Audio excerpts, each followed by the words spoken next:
देखिए जी, अभी तो सब जुडिस है केस, और उसके अंदर नेक्स्ट डेट हमें पता चलेगी कौन सी है।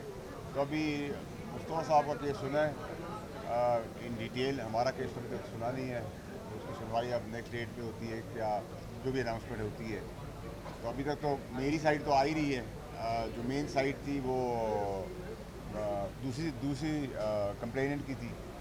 तो अब मेरी बारी आएगी तभी मैं एक्सप्लेन कर सकता हूँ। अभी तो मुझे सिर्फ ये बताया गया कि नेक्स्ट डेट में आपने आना है, वो डेट आपको बता देंगे, और उनको भी बुलाया साथ ही। तो अब उसके बाद देखते हैं कि नेक्स्ट डेट में है क्या। अच्छा ये बताइए, मुस्तफ़ा कमाल ने तो माफ़ी मांग ली, मुस्तफ़ा कमाल ने तो माफ़ी मांग ली, आप अभी तक उस पर कायम हैं? आपका दिल है कि माफ़ी भी मांगी जा सकती है अगर कोई देखिए, मसलत का रास्ता माफ़ी हो? तो थड़े के ऊपर बैठे हुए आदमी से ही मांगी जा सकती है, कोई मसला नहीं, माफ़ी मांगना कोई गुनाह नहीं है। लेकिन माफ़ी के लिए कोई गलती भी तो करनी ज़रूरी है। अगर मैंने कोई गलती की है तो मैं थड़े में बैठे हुए आदमी के साथ कैमरे के सामने जाके हाथ पकड़ के हाथ जोड़ के ही माफ़ी मांग लूँगा, मुझे उसकी कोई प्रॉब्लम नहीं है। प्रॉब्लम ये है कि अगर मैंने कोई काम गलत नहीं किया तो उसका सवाल है ना, तो मैं एक्सप्लेन करूँगा। उसके बाद तो मैं, जो चीफ जस्टिस साहब है, उनकी ऑनेस्टी का मैं उनकी अपॉइंटमेंट से पहले भी कहा था, उनके बेंच की भी रिस्पेक्ट और ईमानदारी की बात है। तो मुझे उनके आगे तो पेश होने में कोई अबाम नहीं है। जो उनका फैसला होगा वो मैं मंजूर करूँगा।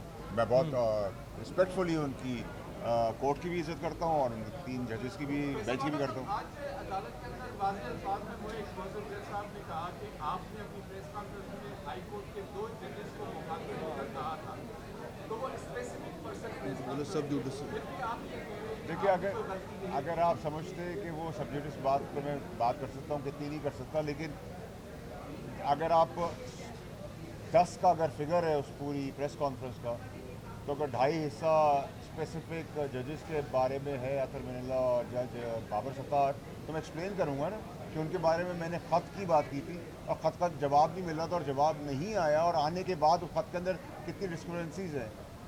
ठीक है, तो वो तो मैं जवाब बताऊंगा। उन्होंने कहा है स्पेसिफिक, और मैंने भी उस प्रेस कॉन्फ्रेंस के अंदर ये बात ज़रूर की थी कि ये 2 स्पेसिफिक जज की बात हो रही है उस कॉन्टेक्स्ट और लेटर के ऊपर। तो उस पर तो मैं अभी भी हूँ कि वो लेटर मैंने मांगा, तो उसी को उन्होंने प्रेस कॉन्फ्रेंस दी थी। तो नथिंग अगेंस्ट द जुडिशरी, कि वो स्पेसिफिक एक लेटर है। मैं आपसे एक लेटर मांगता हूँ तो मैं आपका नाम लेके कहूँगा आपका लेटर आपने मुझे देना है। लेकिन अगर आप कहेंगे मैंने पूरे मीडिया से ही बात कर ली है, तो वो तो मैंने नहीं की।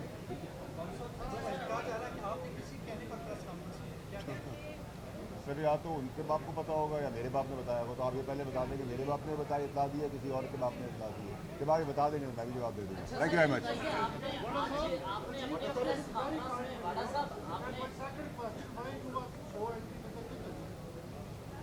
नहीं, मैं एंग्री बिल्कुल नहीं था।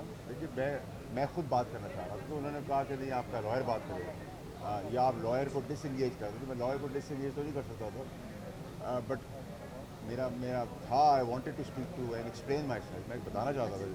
लेकिन उन्होंने कहा कि आप या इनको रखें या आप आकर रखें। ठीक है।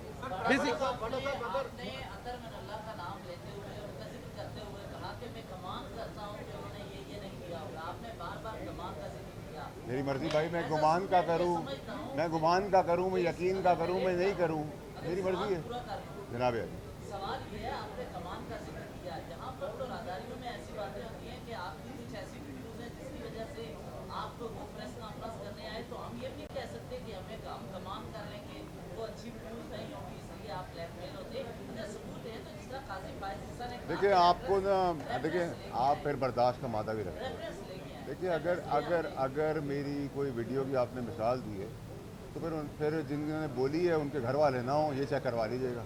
मैं तो बड़ा स्ट्रेट बात अच्छा करता अच्छा, हूँ। सिर्फ एक बात कीजिएगा। अगर बाबर सत्तार और अतर मिनल्ला के मतलब की बात की जाए तो मुझे अंदाजा लग जाए, जबकि जितने नेटवर्क और उनके हम नवाज जो है वो आए रोज चीफ जस्टिस काजी फैज ईसा के खिलाफ ऐसी बातें करती है, तो ये क्या?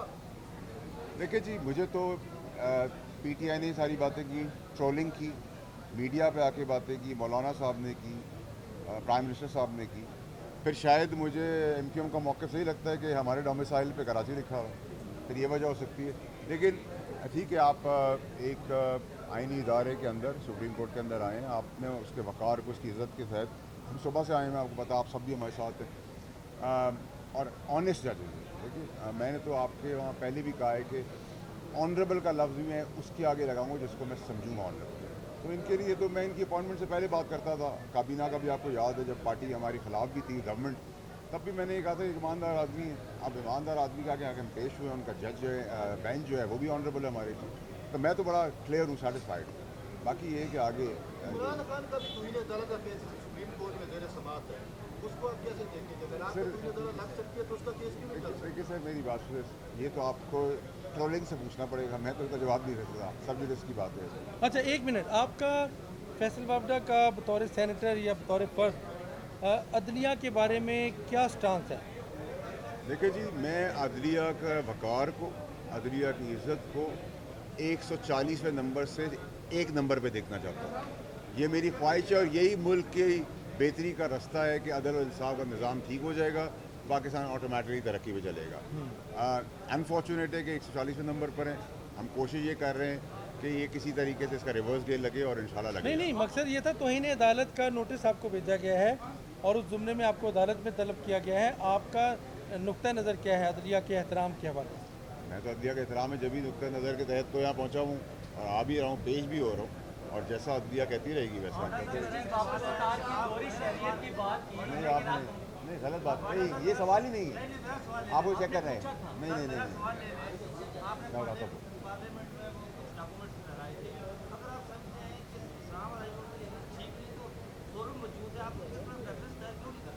सर मेरी जान मेरी मर्जी है ना, जब मैं करूँगा, फिक्र क्यों कर रहे हैं आप? हर चीज़ एक ही दिन तो नहीं हो जाएगी ना भाई, आपको भी खबरें मिलेगी, हमें भी मिलेगी। अभी एक एक्शन हुआ है, दूसरा एक्शन होगा, चौथा एक्शन होगा, पांचवा एक्शन होगा, एक्शन चलते रहेंगे, परेशान ना हो। आपका सवाल ठीक है, आपने जो सवाल करेंगे या आपका जवाब वही रहेगा जो आपने पहले जमा करवाया है? सर, ये तो वकील साहब ने कहा है, वो मुझसे ज़्यादा पढ़े लिखे हैं, वो ज़्यादा कानूनदान हैं, उन्होंने बात की है। नहीं, मैं आपको बताऊँ, मैंने दोहरी शहरियत को ऑब्जेक्शन कानून है तो रख सकते हैं, उसमें कोई कबात नहीं है, हम नहीं रख सकते, मॉरली ये प्रेसिडेंट गलत है। लेकिन मेरा सवाल ये था कि अगर आपने ये कहा है, आपने पहले ख़त में लिखा है, इबाम ये किया है कि रिकॉर्ड में, ठीक है, अब जब जवाब आया है तो उसमें और कन्फ्यूजन बढ़ गई है ना, उसको कह रहे हैं हमारे पास लिखा हुआ आई थी, रिकॉर्ड के अंदर नहीं है, तो कैसे नहीं है भाई? अब आपसे अगला सवाल हम करेंगे, जब अगला सवाल होगा तो उसका वो जवाब देंगे। हमें, मुझे दोहरी शहरियत का कोई प्रॉब्लम नहीं है, मुझे प्रॉब्लम ये है कि आपने एक जवाब जो दिया उसमें तासुर ये दे दिया है कि रिकॉर्ड में है, शवाहिद है। जब जवाब आया तो वो कह रहे हैं शवाहिद ही नहीं, तो ये तो पॉसिबल नहीं है ना, जो आपके लिए पॉसिबल है और मेरे लिए एप्लीकेबल है, सबके लिए एप्लीकेबल होगा। नहीं, जजों के लिए तो दोहरी शहरियत रखना भी कोई जुर्म नहीं, कोई कानून नहीं है। आज आपके साथ जो अरकान पार्लियामेंट आपके साथ आए हैं, उससे ये तासुर आया कि शायद अदलिया और पार्लियामेंट जो है वो आमने सामने है। मैं तो नहीं था, आप अकेले आते, आपको बुलाया गया था। अगर आप यहाँ आए हैं, मैंने तो आपको भी यहाँ नहीं बुलाया, आप अपनी रिपोर्टिंग की वजह से आए, अपनी मेहरबानी की वजह से आए। अगर वो भी एक सेनेटर का या अपर हाउस या लोअर हाउस के लोग आए हैं, कि ये पॉसिबल नहीं है ना कि अगर आपकी इज़्ज़त है तो पार्लियामेंट की इज़्ज़त नहीं है, तो हम इज़्ज़त का वक़ार रखेंगे तो हम एक्सपेक्ट भी करेंगे, तो वो तो साथ सॉलिडारिटी आए हैं। दोहरी शहरियत के हवाले से कानून साजी करने जा रहे हैं। अभी वो इल्ज़ामात लगाए, बहुत सारी बातें की अभी हाल ही में, तो उनके ऊपर नहीं लगेगी तौहीन अदालत? ये तो आपका सवाल भी वैलिड है, भी दिए मैं तो दिया है, बाकी तो आगे बढ़ेंगे तो खिलाफ मुस्लिम लीग वाले कह रहे हैं बावड़ा साहब हमें भी फंसा रहे हैं। भाई जाएंगे तो सभी जाएंगे।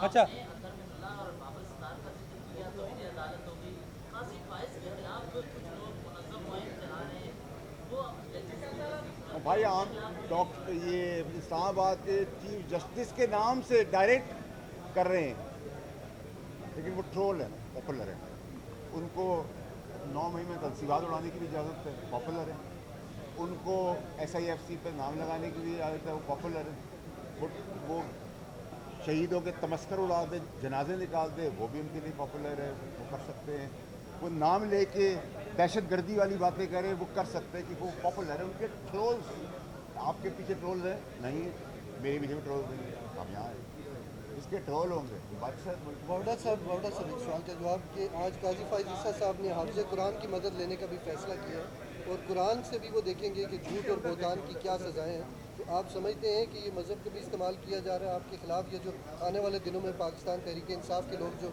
अगर प्रेस कॉन्फ्रेंस करेंगे तो उनके लिए ये एंगल भी ख़तरनाक हो सकता है? देखिए, आपका बहुत अच्छा सवाल है। लेकिन मज़हब के आगे मैं तो कोई बात नहीं कर सकता, ठीक है? और अगर कुरान शरीफ का हवाला है, शायद उसमें अगर मेरी भी कोताही हो सकती है, शायद मैं भी करेक्शन मोड में चला जाऊँ, कोई बेहतरी मेरे अंदर आ जाए, मैं उसको उस ज़ुमरे में देख रहा हूँ। और अगर चीफ जस्टिस साहब उसका हवाला दे रहे हैं कुरान का, हदीसों का, मेरा ख्याल है वो ये समझाना चाह रहे हैं कि सोसाइटी के अंदर टॉलरेंस हो और एक ये माजराई गलम गलोच ख़त्म हो। अगर उस पर अगर मेरी भी बेहतरी हो जाती है तो मैं अभी तक तो उसको पॉजिटिव ही देखा। अदर देन दैट आपकी बात ठीक है कि मज़हब पे तो खामोशी हो जाती है, हर कोई आदमी खामोश होता है। मज़हब यूजुअली आप सियासत में लाते नहीं, लेकिन उन्होंने शायद सलाद के लिए बात कर, देखते हैं आगे। थैंक यू, बहुत शुक्रिया, थैंक यू।